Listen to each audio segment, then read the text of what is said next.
جو لوگ کمزور ذہن رکھتے ہیں ساری زندگی فیصلہ ہی نہیں ہوتا، کوئی ڈرتے رہتے ہیں، سہمے سہمے وقت گزارتے ہیں اپنے آپ کو فکری یہ جو ایمان ہوتا ہے یہ بندے کو طاقتور کرتا ہے، بندہ مضبوط ہو جاتا ہے۔ مجھے بتائیے نا، جب ایمان پکا ہو کہ روزی دینے والا اللہ ہے تو پھر بندہ کسی مالدار آدمی کے پیچھے کبھی بھاگتا ہے، کبھی کسی بڑے آدمی سے ڈرتا ہے؟ جب اسے پتا ہو کہ عزت اور ذلت اللہ کے دستے قدرت میں، پھر وہ سیاستیں سازشیں یہ کام کرتا ہے۔ تو پہلے تو مضبوطی ایمان درکار ہمارے بچوں کے اندر، ہمارے مزاجوں کے اندر، جب تک وہ مضبوطی ایمان۔ حضرت مولا علی شیر خدا کرم اللہ تعالی وجہ الکریم ایک دفعہ بڑے علیل ہو گئے، کمزوری آ جاتی ہے، بندہ بیمار ہو جاتا ہے۔ تو ہمارے ہاں بیمار لوگ بعض اوقات ایسا جملہ بولتے ہیں جو کفر کے زمرے میں چلا جاتا ہے۔ آپ پریشان ضرور ہیں، تکلیف میں ضرور ہیں، لیکن آپ بات وہی کریں گے جو شریعت اجازت دیتی ہے۔ حضرت علی شیر خدا شدید علیل تھے، ایک صحابی تیمارداری کرنے گئے تو حضرت مولا علی کا چہرہ دیکھ کے پریشان ہو گئے، کہنے لگے آپ تو بڑے سخت علیل ہیں، اللہ خیر کرے، اللہ تعالیٰ آپ کو صحت دے۔ تو حضرت علی کہنے لگے تو فکر نہ کر، مجھے اس بیماری سے کچھ بھی نہیں ہوگا۔ نے کہا کیوں؟ فرمانے لگے مجھے نبی پاک علیہ السلام نے فرمایا تھا علی اس وقت دنیا سے جاؤ گے جب داڑھی خون سے رنگین ہو جائے گی،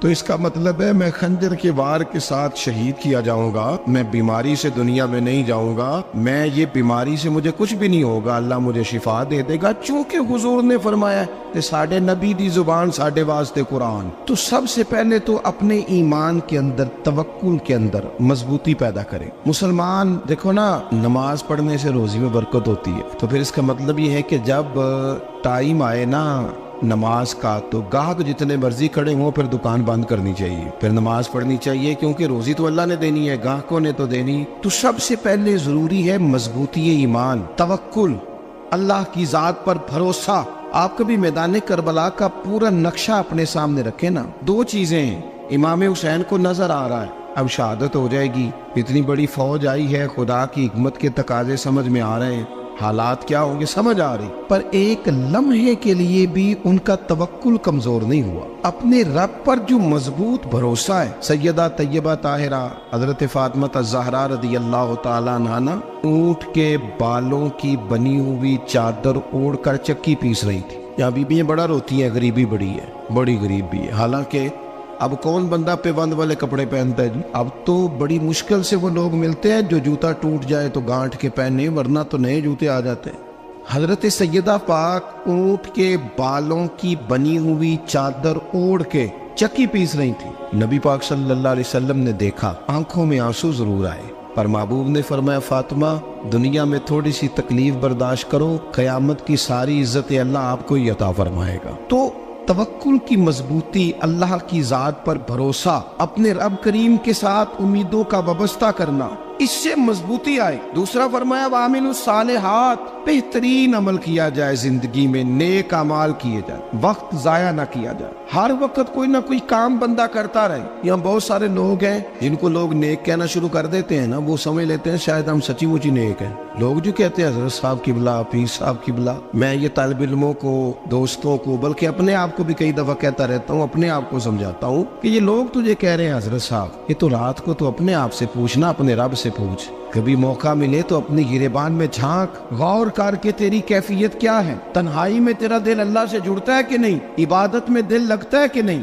خدا کا خوف دل میں رہتا ہے کہ نہیں، غریب کی محبت، عزیزوں قربت والوں کا احساس طبیعت میں موجود رہتا ہے کہ نہیں۔ ویسے تو میرا مطلب ہے، لوگ کہہ دیتے ہیں حاجی صاحب آپ بڑے سخی ہیں، تو اس سے تو نہیں نا بندے نے سخی ہونا، سخی تو تب ہونا ہے جب اللہ کی بارگاہ میں مقبول ہوگا۔ اعمال صالحہ، نیک کام، اور وہ کرتا رہے بندہ، کوئی بھی کام اسے نیکی کا مل جائے نا۔ دیکھنا اپنا معیار ہر انسان نے بنایا ہوتا ہے کامیابی کا۔ کچھ لوگوں کا خیال یہ ہوتا ہے کہ بچے میرے پڑھ گئے، اپنی اپنی جگہ پہ سیٹ ہو گئے، میں اب بڑے سکون میں ہوں۔ کچھ کی رائے یہ ہوتی ہے کہ میں نے سب بچے بچیوں کا بیاہ کر دیا ہے، گھر میرا بن گیا ہے، اب میں بڑے آرام میں ہوں، قرار میں ہوں، سکون میں ہوں۔ تو اپنی اپنی رائے ہوتی ہے، لیکن حقیقت وہ ہے، اصل وہ ہے جسے اللہ کے قرآن نے بیان کیا۔